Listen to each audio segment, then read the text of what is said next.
সুপ্রিয় দর্শক, সত্যপক্ষের আজকের পর্বে আপনাদের সবাইকে স্বাগত জানাচ্ছি। আমি শেখ বুলবুল।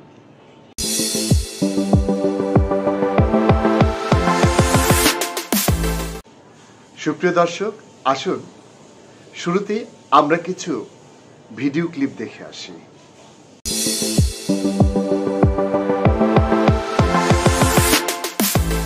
যেহেতু আমরা একটা নিয়মতান্ত্রিক রাজনৈতিক দল, আমরা নিয়মতান্ত্রিক রাষ্ট্র পরিচালনায় বিশ্বাসী। আমরা চাই না কোনো ধরনের একটা বাজে উদাহরণ সৃষ্টি হোক, কিন্তু এই সরকারকে এখন বাধ্য হয়ে বলতে হচ্ছে, আপনারা যদি অবিলম্বে শপথ গ্রহণের অনুষ্ঠানের ব্যবস্থা না করেন তাহলে ঢাকা শহরের দক্ষিণের ভোটারদেরকে সাথে নিয়ে আমি নিজেই শপথ করে আমি আমার চেয়ার গ্রহণ করব।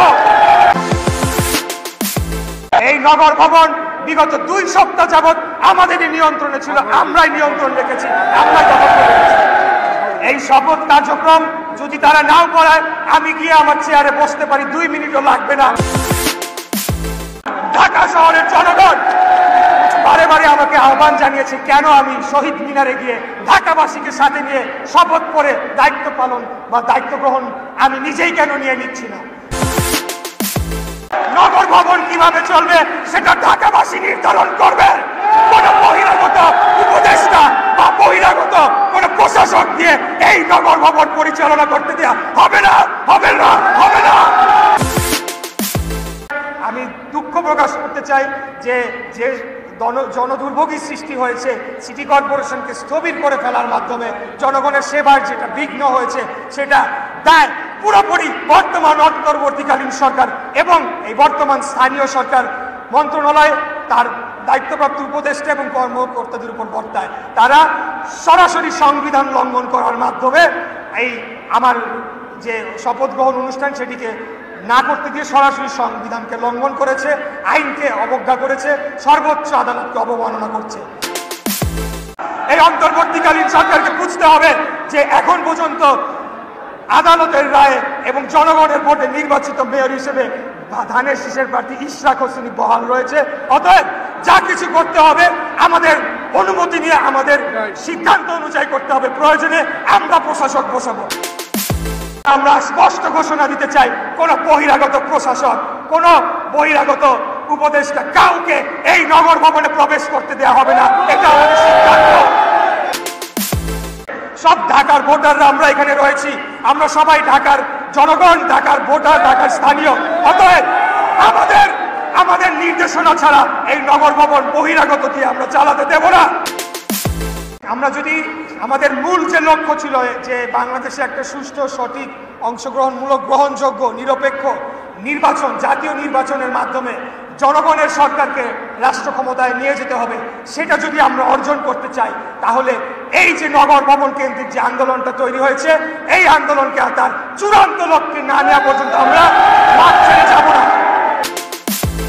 যতদিন না পর্যন্ত আগামী নির্বাচন অনুষ্ঠিত হচ্ছে ততদিন পর্যন্ত আইনগতভাবে সর্বোচ্চ ক্ষমতা এই নগর ভবনের যে সকল কার্যক্রমের অধিকার একমাত্র কেবল আমাদের কাছেই রয়েছে। এটাই হলো আমাদের বার্তা, এটাই হলো আমাদের শেষ কথা। আমরা আন্দোলন ছেড়ে যাচ্ছি না, এই আন্দোলন চলমান থাকবে ইনশাআল্লাহ। প্রিয় দর্শক, আপনারা দেখলেন ঢাকা দক্ষিণ সিটি কর্পোরেশনের মেয়র পদ নিয়ে ইশরাক হোসেন যে ধরনের কথা বলছেন, সেটি আসলে কোনো রাজনীতিবিদের কথা হতে পারে কিনা তাতে কিন্তু আমার যথেষ্ট সন্দেহ রয়েছে। আপনারা কি ভাবছেন জানি না, তবে আমার কাছে এটি কোনো যোগ্য রাজনৈতিক নেতা অথবা রাজনীতিবিদের কথা বলে মনে হয়নি। আমার কাছে মনে হয়েছে এটি অতি সস্তা একজন সন্ত্রাসীর কথা। একটি পদের জন্য সরকারকে এভাবে হুমকি দেওয়া এবং এই নগর ভবনকে জিম্মি করে রাখার পরও তার পক্ষে সাফাই গাওয়ার যে চেষ্টা তিনি করেছেন, তাকে আর যাই হোক কোনো সুনাগরিক হিসেবে গণ্য করাটা খুবই কঠিন। হ্যাঁ, যে দেশে আইনের শাসন অনুপস্থিত, সুশাসনের ঘাটতি রয়েছে, সেখানে যদি আপনার গায়ের জোর থাকে, আপনার লোকবল থাকে, মানুষকে উত্তেজিত করার মতো ক্যাপাসিটি থাকে, তাহলে আপনি এ ধরনের বিশৃঙ্খলা সৃষ্টি করতেই পারেন।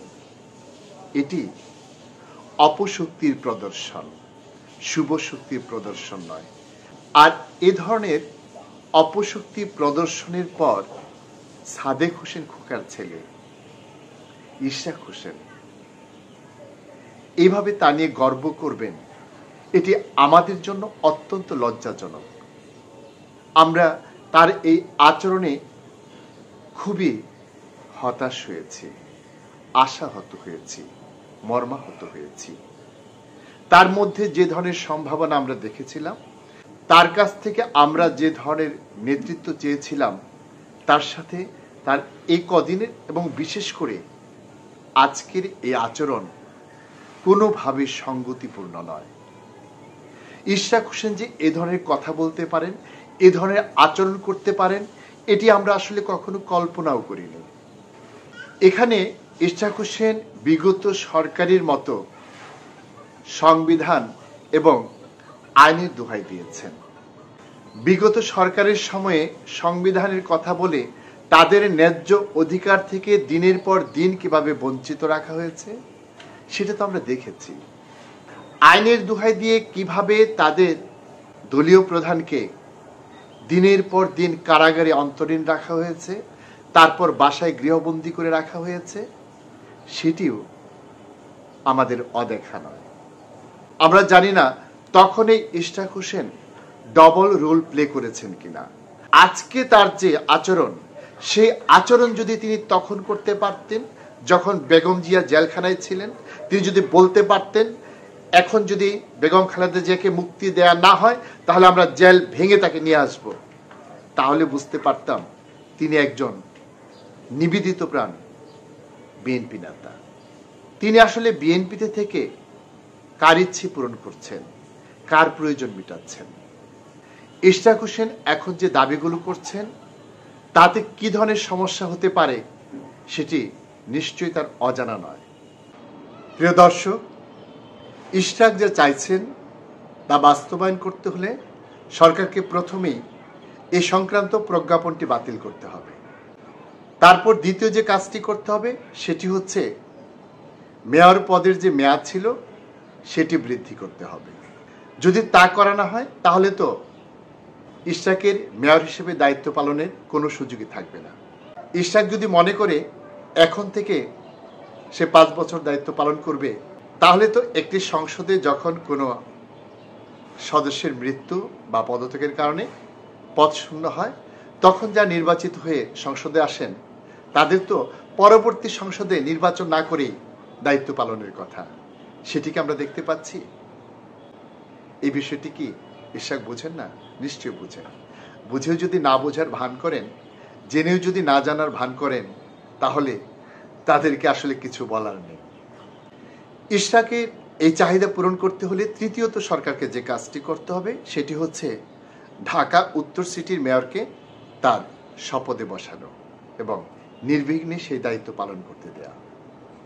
তারপর সরকারকে যে কাজটি করতে হবে সেটি হলো ঢাকা উত্তর এবং দক্ষিণ সিটির সকল কাউন্সিলরকে পুনর্বহাল করা এবং পূর্ণ নিরাপত্তা সহকারে তাদের দায়িত্ব পালনের সুযোগ করে দেয়া।